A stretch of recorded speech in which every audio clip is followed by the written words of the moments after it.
We have an evidence-based system for classifying the gender of this movie.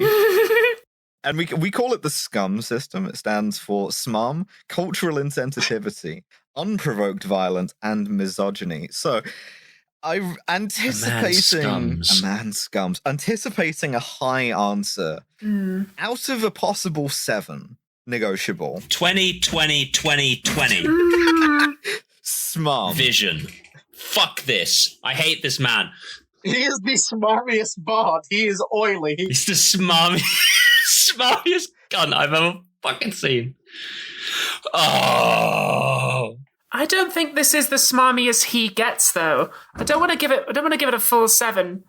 Yeah. Because Moore does get worse. Oh, is it not? I think we should start with a baseline of maximum and go 7, yeah. Oh, it gets worse than this. It might do. He's only going to get older. I don't think he's smarmier in this than Goldfinger, which was a 7. I want to give it a 6 for Smarm. No, I agree with that. I'll go 7. I definitely don't think it's less smarmy than Goldfinger. No. So 2 7s and a 6. Okay. All right, 7 it is. Cultural insensitive 10. Fucking 12, 14. I don't know, man. 24,000. Unable to put a fucking number to this. You know, voodoo's actually a religion. Yeah. And he blasphemes it. Is this more or less culturally insensitive than You Only Live Twice? Way more. In that case, it's got to be a 9 because You Only Live Twice was an 8. So this is a 9 out of 7. Okay, perfect. That makes sounds sense right. to me. That sounds right to me. Unprovoked violence. He puts a gun in a woman's face for no fucking reason. Okay, this guy's way more on the unprovoked violence scale than Connery or Lazenby ever were. Which is insane, because you think of Roger Moore as being like the kind of comedy Bond, but no, absolutely not. He's not at though of Inspector Fung Sing Ling, but he's pretty high. This island's got a small population. Who's getting through them fast? No, I would be willing to see like a 5 or a 6 for this. Yeah. Goldfinger was a 6.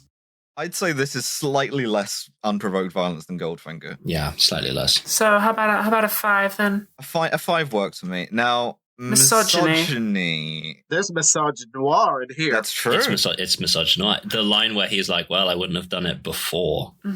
Again, which viscerally hit me, and you might have heard that on the recording. Yeah. But like, holy fuck. I'm kind of still comparing it to our high watermark for the evil of James Bond is still Goldfinger for me. And since Goldfinger shows a flat out, explicit, textual rape by force, corrective, I think that it has to be lower than Goldfinger, but not by much.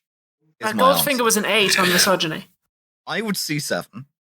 Yeah, because the thing about the Goldfinger, and I'm obviously all forms of sexual assault are equally heinous, but like the fact that Goldfinger is forced, whereas all of these are manipulative, obtained consent through deception, it's not as textually and openly misogynist as Goldfinger. So yeah, I would see a 7. But where does that leave? Live and Let Die. Theme song does kind of go though.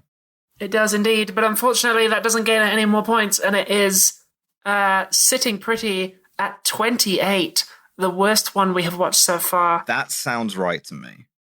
That sounds absolutely correct to me. By a way as well, Goldfinger was only a 23. But this is the worst one we've seen. This is the worst one so far.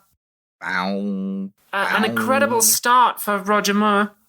Yeah. I wanted to just to say thank you for being able to discuss this with the three of you. This feels like I've excised a demon that I've been thinking about for quite some time. Yeah.